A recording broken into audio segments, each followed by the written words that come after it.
என்று சொன்னேன். அந்த மறுமலர்ச்சியை அது அடைய முடியும். என்னென்று சொன்னால் மருத்துவம் என்பது அடுத்தது. நாம் மனதை நன்றாக வைத்துக் கொண்டாலே நோய்கள் வராது. 90 விழுக்காடு ஒரு 5 நிமிஷம் சார் 90 விழுக்காடு நோய்கள் வராது. இது அந்த வகையில் வந்து இந்த என்ன முக்கியமான சொல்லலாம் மற்றவர்களாம் பார்க்கும்போது இந்த பாரம்பரிய மருத்துவத்தை பயன்படுத்தும் போது குறிப்பாக எல்லாத்தையுமே சுருக்கமாக சொல்லி கொடுத்தாங்க. உணவு மனதை சரியாக வைத்துக் கொண்டால் 90 விழுக்காடு நோய்கள் வராது. மற்றபடி நாம் உணவை சரியாக வைத்துக் கொண்டால் எல்லாருக்கும் தெரிஞ்ச விஷயம் உணவே மருந்து, இயற்கை மருத்துவம் அப்படிங்கிறதான்.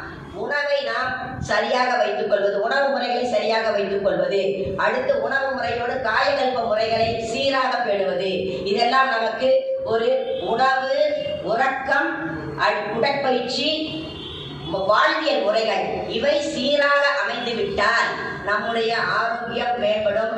நாம் முழுமையான சுகவாழ்வை அடைய முடியும் என்ற நிலையில் நம்முடைய மருத்துவம் என்பது பல அரிய பெரிய உண்மைகளை தாங்கி நிற்கின்ற நிலையில் இந்த மருத்துவர்கள் இந்த சமுதாயத்தின், தமிழ் சமூகத்தின் மட்டுமல்ல உலக சமூகத்திற்கு கண்களாக திகழ முடியும் என்ற நிலையில் இவர்களுக்கெல்லாம் அனுபவ பயிற்சிகளை வழங்குவதும், குறுகிய பயிற்சிகளை வழங்குவதும், சிறந்த பட்டறைகளை வழங்குவதும் வழங்கும்போது அவரவர்களுக்கு ஒரு நோய் என்று சொன்னால் எந்தெந்த நோய்க்கு எந்த எல்லை வரை நாம் மருத்துவம் அளிக்கலாம், ஒரு ஆபத்தான சூழல்களில் நாம் எந்த முறையை பின்பற்ற வேண்டும் என்பது போன்ற பல விழிப்புணர்வுகளையும் இந்த பயிலரங்குகள் அவர்களுக்கு வழங்க முடியும் என்று கூறி, இந்த சட்ட பாதுகாப்பு ஆகட்டும், அரசிடம் பெறக்கூடிய அங்கீகார சான்றிதழ் ஆகட்டும், எதுவாக இருந்தாலும் நம்மால் உறுதியாக பெற முடியும்.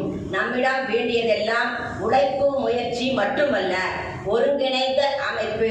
இந்த அமைப்பு உருவாகும் போது நம்முடைய முதல் இதுபோல் பலர் நடத்தி இருக்கின்றார்கள். இருந்தாலும் நாங்கள் இணைந்து நடத்திய இந்த கருத்தரங்கில் இப்படிப்பட்ட ஒரு அருமையான கலந்துரையாடல் நிகழ்ச்சியை நடத்திய அவரை உங்கள் அனைவர் சார்பாகவும் வாழ்த்து நீண்ட கைதட்டலோடு அவருக்கு உள்ள அனைவர் சார்பாகவும் தெரிவித்து எனது உரையை நிறைவு செய்கிறேன். நன்றி, வணக்கம். திருமதி மகாலட்சுமி அவர்கள் சித்த மருத்துவத்தை சிறப்பாக சொன்னார்கள். அவர் சொல்லிய கருத்தில் அனைவரையும் வியக்கத்தக்கதுதான்.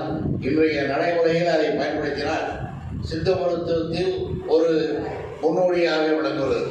சித்த மருத்துவத்தில் எப்படி இருக்க வேண்டும் என்பதையும் மிக தெளிவாக சொன்னார்கள். நோய் நாடி முதல் நாடி அறுதடைக்கு வாய்ப்பு செய்கின்ற போது இன்றைய மருத்துவம் சித்த மருத்துவத்துக்கு நிகர வேற மருத்துவம் கிடையாது. அதனை இருசிறப்பன் அவர்கள் பொன்னாடை போட்டி மகிழ்விப்பார்.